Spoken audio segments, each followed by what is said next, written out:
Assalamualaikum warahmatullahi wabarakatuh. Saya Eliza Surya Putri, NIM 2405031110091.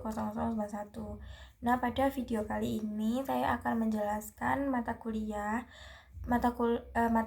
dari mata kuliah Sumber Daya Manusia pada bab hubungan industrial. Jadi kan dalam dunia kerja, hubungan antara perusahaan dan karyawan itu nggak hanya berjalan begitu saja kan.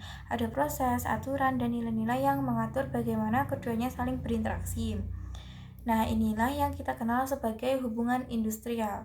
Secara sederhana, hubungan industrial adalah sistem yang mengatur kerjasama antara pekerja, pengusaha, dan pemerintah untuk menciptakan kondisi kerja yang harmonis. Hubungan industrial muncul karena kebutuhan untuk menjaga keseimbangan.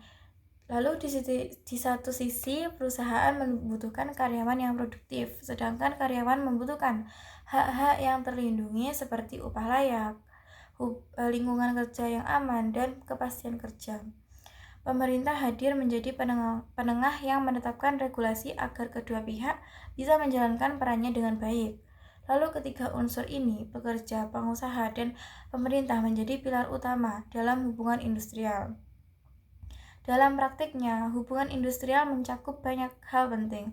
Salah satunya adalah komunikasi antara manajemen dan karyawan, baik melalui serikat pekerja maupun melalui forum bipartit ataupun tripartit. Komunikasi yang jelas membantu mencegah kesalahpahaman yang dapat memicu konflik. Selain itu, komunikasi hubungan industrial juga mengatur perjanjian kerja termasuk perjanjian kerja bersama PKB yang menjadi acuan hak dan kewajiban kedua belah pihak. PKB sangat penting karena membuat kesepakatan yang memberikan rasa aman, kepastian khususnya bagi para karyawan, sekaligus membantu perusahaan berjalan lebih tertib lagi. Dalam hubungan industrial, konflik ataupun perselisihan sebenarnya sangat mungkin terjadi. Misalnya perbedaan pendapat soal upah, jam kerja, penilaian kinerja ataupun PHK. Tetapi yang lebih penting adalah bagaimana konflik itu diselesaikan.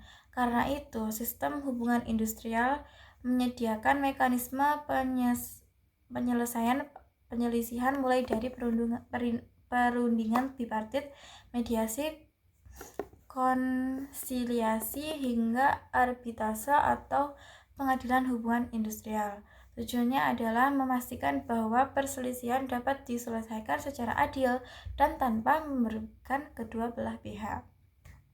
Di sisi lain, hubungan industrial juga berfungsi untuk menciptakan lingkungan kerja yang kondusif, serta ketika hubungan antara perusahaan dan karyawan berjalan dengan baik, produktivitas meningkat, tingkat turnover menurun, dan karyawan merasa lebih dihargai.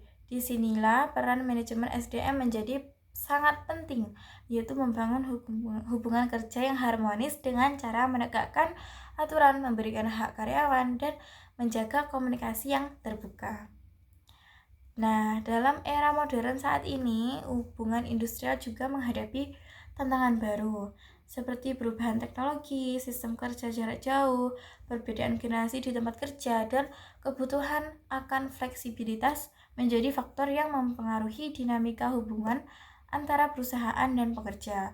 Karena itu, koorganisasi perlu lebih adaptif dan memperbarui kebijakan hubungan industrial agar tetap relevan. Pada akhirnya, hubungan industrial yang baik bukan hanya tentang mengikuti aturan, tetapi tentang membangun kepercayaan. Ketika pekerjaan dan pengusaha merasa dihargai dan diperlakukan adil, maka stabilitas dan keberlanjutan organisasi tetap terjaga. Nah, jadi inti dari hubungan industrial dalam manajemen sumber daya manusia menciptakan suasana kerja yang damai, produktif dan menguntungkan oleh semua pihak. Nah, itu saja yang ingin saya sampaikan pada video kali ini. Jadi, saya berharap kalian bisa memahami apa yang sudah saya jelaskan tadi. Jadi kurang lebihnya mohon maaf. Wassalamualaikum warahmatullahi wabarakatuh.